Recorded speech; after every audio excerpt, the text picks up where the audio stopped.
diyerek normal insanlar böyle bir yaptık yapmazlar. Nasıl olsa Antalya'da geçiyorlar, devam ediyor. Senin ne etkinlikte? Dava yapacağım. Aynen öyle. Alt kapağını kapatıyoruz. Var ya. O kadar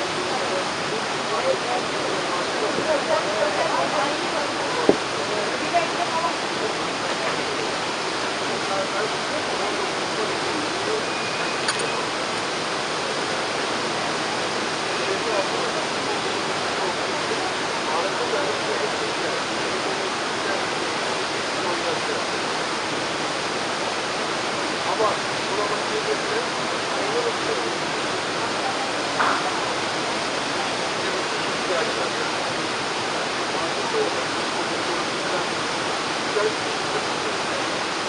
Burada askerdeki olaylar ya bile bela olur.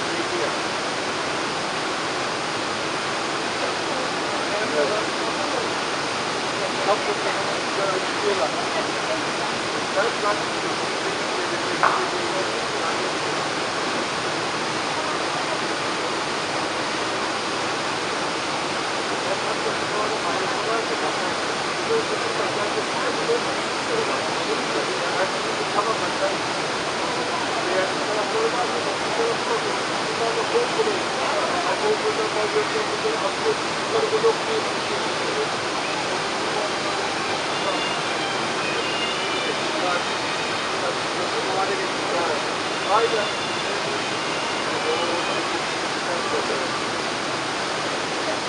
Farkında da o insanlar ya kendi adamlarını insan aldı buradan.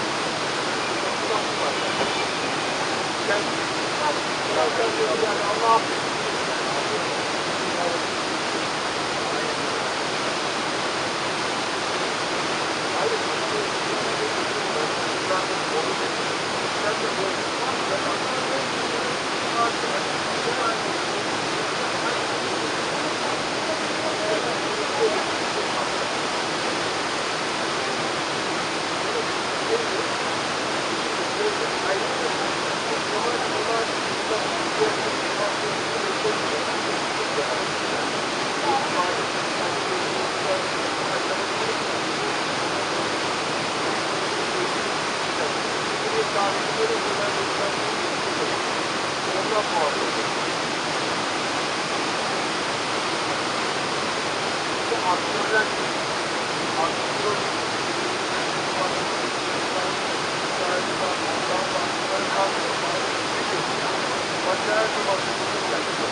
Yeah.